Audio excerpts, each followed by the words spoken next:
आपण पाहत आहात महाराष्ट्रातील number 1 channel action Maharashtra news.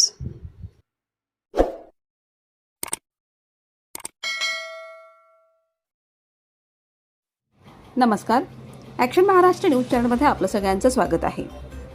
Pune महानगरपालिकेची धडक कारवाई, पावसातही बेकायदा बांधकामांवर हातोडा। पुणे महानगरपालिकेच्या बांधकाम विकास विभागाकडून बेकायदा बांधकामांविरोधात धडक कारवाई करण्यात आली। काल सकाळी 10 वाजता सुरू झालेली ही कारवाई सायंकाळी 10 वाजेपर्यंत सुरू होती। कारवाईची सुरुवात खंडोबा माळ परिसरातील 4 मजली इमारतीवर करण्यात आली। त्यानंतर लोहगाव येथील सर्वे क्रमांक 57 शिवशंभो पार्क परिसरात मोठी कारवाई करण्यात आली। शिवशंभो पार्क परिसरात कारवाईसाठी जॉ कटर घटनास्थळी पोहोचवण्यास अडथळा निर्माण झाला होता।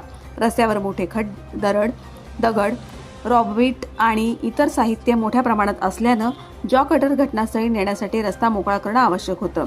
यावेळी पुणे महानगरपालिकेचे कनिष्ठ अभियंता सौरभ खरात यांनी जेसीबी चालकाला समोरील बाजू क्लिअर करण्याचे आदेश दिले।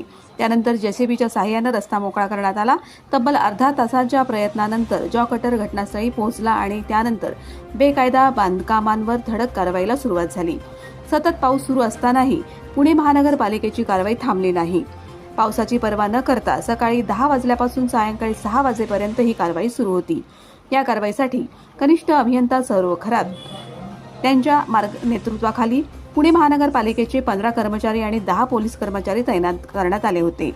तसेच 1 जॉ कटर, 2 जेसीबी, 2 गॅस कटर आणि 2 ब्रेकर असा मोठा फौजफाटा कारवाईसाठी वापरण्यात आला।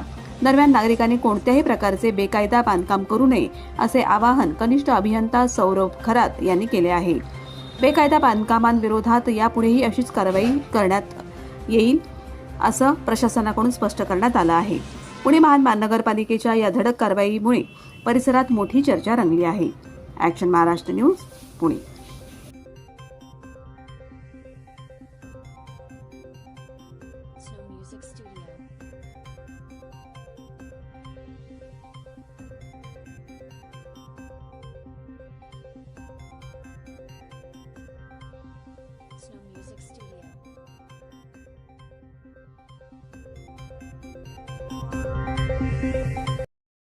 सत्य बातमीसाठी बघत रहा ॲक्शन महाराष्ट्र न्यूज।